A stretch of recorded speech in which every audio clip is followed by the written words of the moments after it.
Cristiano Ronaldo ഇല്ലാത്ത club world cup. Yes. അപ്പോൾ sports വീഡിയോസും കാര്യങ്ങളൊക്കെ ഇഷ്ടമാണെന്നുണ്ടെങ്കിൽ ചാനൽ ഒന്ന് യൂട്യൂബിലാണെങ്കിൽ സബ്സ്ക്രൈബ് ചെയ്യാനും ഇൻസ്റ്റയിലാണെങ്കിൽ ഫോളോ ചെയ്യുന്ന കാര്യം കൂടെ ഓർമ്മയിൽ വെച്ചേക്കുക എന്ന് പറഞ്ഞുകൊണ്ട് നമ്മൾ കാര്യത്തിലേക്ക് കിടക്കുകയാണ് കേട്ടോ. യെസ്. അപ്പോൾ എന്തായാലും ഇന്റർ മയാമിയും മെസ്സിയും ക്ലബ് വേൾഡിലേക്ക് എത്തുന്നുണ്ട് എന്ന് അറിഞ്ഞ സമയം മുതൽ എനിക്ക് തോന്നുന്നു ക്രിസ്ത്യാനോ റൊണാൾഡോ ഫാൻസ് എല്ലാവരും ആഗ്രഹിച്ചിരുന്ന ഒരു കാര്യമാണ്. ക്രിസ്ത്യാനോ റൊണാൾഡോ ഫാൻസ് എന്ന് മാത്രമല്ല കേട്ടോ, ഫുട്ബോളിന് ഇഷ്ടമുള്ള എല്ലാവരും ആഗ്രഹിച്ചിരുന്ന ഒരു കാര്യമാണ് അണ്ണനും കൂടെ എന്തായാലും ക്ലബ് വേൾഡ് കപ്പിലേക്ക് വരണം എന്നുള്ളത്. ഒരുപാട് റൂമേഴ്സ്, പല ക്ലബ്ബുകളും അദ്ദേഹത്തെ നോട്ടമിടുന്നുണ്ട്, അല്ലെങ്കിൽ ആ ക്ലബിലേക്ക് ലോൺ അടിസ്ഥാനത്തിലെങ്കിലും വരും എന്നുള്ള കാര്യങ്ങളൊക്കെ ഇങ്ങനെ പൊക്കോണ്ടേയിരിക്കുന്നുണ്ടായിരുന്നു. എങ്കിലും അവസാനം അണ്ണൻ തന്നെ പറഞ്ഞൊരു കാര്യം എന്താണെന്ന് വെച്ച് കഴിഞ്ഞാൽ, ഞാൻ തന്നെയാണ് തീരുമാനിക്കുന്നത് കപ്പിലേക്ക് ഇല്ല എന്നുള്ള കാര്യം.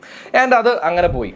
അപ്പോൾ പക്ഷേ ഇതിനകത്ത് അണ്ണൻ പങ്കെടുക്കുന്നില്ലെങ്കിലും, അല്ലെങ്കിൽ അണ്ണൻ്റെ ഒരു ആബ്സെൻസ് അവിടെ ഒരു വലിയ ആബ്സെൻസ് തന്നെയാണെങ്കിലും, ഒരു കാര്യം ഓർക്കണം കേട്ടോ, ക്ലബ് വേൾഡ് കപ്പിൻ്റെ ചരിത്രത്തിൽ ഇപ്പോഴും നിലവിൽ ബ്രേക്ക് ചെയ്യപ്പെടാത്ത ഒരു റെക്കോർഡ് എന്ന് പറയുന്നത് ടോപ്പ് സ്കോറർ, ആ ഒരു പട്ടം ഉണ്ടല്ലോ, എന്തായാലും അത് അണ്ണൻ്റെ തന്നെയാണ് എന്നുള്ളതാണ്.